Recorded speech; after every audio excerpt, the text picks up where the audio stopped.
Hi guys, it's DistractTV.com. We're joined by Conor Maynard. Conor, how's it going? Man. It's good, man. Yeah? It's all good. So, you're 19 years old. Yeah. Brighton. Yeah. Small kind of town-esque. You be compared to Neo, you know, Justin Timberlake, like huge artists. How did that all come about? How did that begin for you?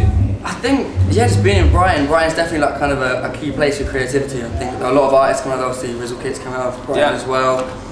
It's just, a lot of people say like it's just like London by the sea kind of thing. I think a lot of creativity comes out of Brighton, so being there helped a lot. And then obviously I began to put up covers on YouTube. That's kind of how I started, how I was noticed in the first place. Yeah. And then from there things kind of took off. There was a big buzz around it, but obviously the hits kind of just went crazy. And then Neo spotted me and wanted to sign me, and yeah, just a massive buzz. It's crazy for just being 19. I was only 17 at this point. So. Yeah. So are you and Neo like old school besties now? I just checked it out. No, I'm joking. I mean, obviously I didn't sign him in the end. Yeah.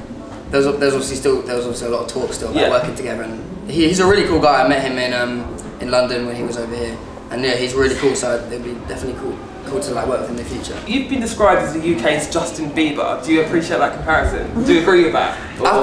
I think that comparison obviously stemmed from the fact that like we're both young, both kind of made it through the same way, the whole YouTube kind of the new internet phenomenon. Yeah. And also I think there's going to be a lot more of them to come as well. Obviously there's the artist Carmen as well. I don't know if you've heard of American, but she's kind of stemmed through YouTube as well. Yeah. I think so that comparison kind of works in that sense. I mean, in terms of the music, I think that does kind of just cut through the comparison. I mean, if the music I'm about to release, and obviously the music he's already released and been successful from, it's very different. But I mean, yeah, to be compared to obviously one of the biggest stars in the world right now, and haven't even released anything, it's still cool. It's cool. Definitely. So you've had millions of YouTube hits. Yes. Yeah. How is that for you? Are you quite overwhelmed by it, or is it just a normal to just wake up and say, oh yeah, well, I mean, just another follower, it's fine. It's all in the just another 100,000 hits. Exactly. No, I mean, it's still amazing to see it kind of grow, and every time like hits a new milestone, like for example, 2 of my videos hit 8 million. As they do. Just another day in the office. Yeah. But yeah, no, it's still an amazing feeling when you see it kind of reach a new kind of I suppose milestone. And obviously when it started, it was a lot more like, oh wow, it's all growing. But you get used to it, kind of thing. You realise that you just realise that people kind of like your music. Yeah. They want to see your new covers, and you know that if you put up a cover, people are going to be there straight away. Just moving on a little bit, just so the guys at home can find a bit more about you. You know, the more intricate details. So what are your pet hates? What things do you not like? If someone's like offering you like an aubergine, would you be like, no, I can't eat that? What sort of stuff do you not like? What interviews, sort of stuff do you like? hate them. No.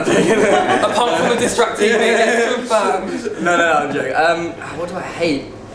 I think when one thing I do hate is one thing about my I don't know if I should say this, but basically my number gets around quite a lot in terms of I don't know who I should trust anymore, because my number seems, I get called by like people in China or things like that, like just like random numbers that I don't understand, and then it's just like people just, all they do is answer the phone and they scream and hang up. Yeah. So that's kind of like a daily routine for me now. So that's one thing I'm a bit like, oh, I wish that didn't happen. But you know, I don't know how it happens, so I'm gonna find the person. When you're out and about on your like, you know, night out, what's the perfect night for you? I think for me, like, it's really weird. Like, it's not like a place that I go or like things I do. I think it's just the people you're with. Yeah. I think if you're with your good friends, with your best friends, no matter where you go, you're gonna make it happen.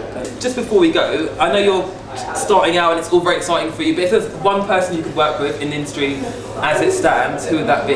I think my answer for that has to be Drake.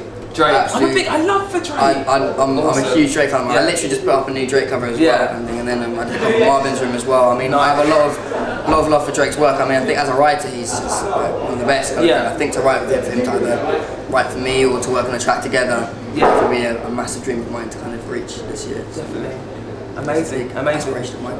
Perfect. Conor, you've been amazing. Thanks for having us. And also, guys, check out Conor's new single, Can't Say No. Who's that? Who's this guy on the photograph here? It's not me, it might be him.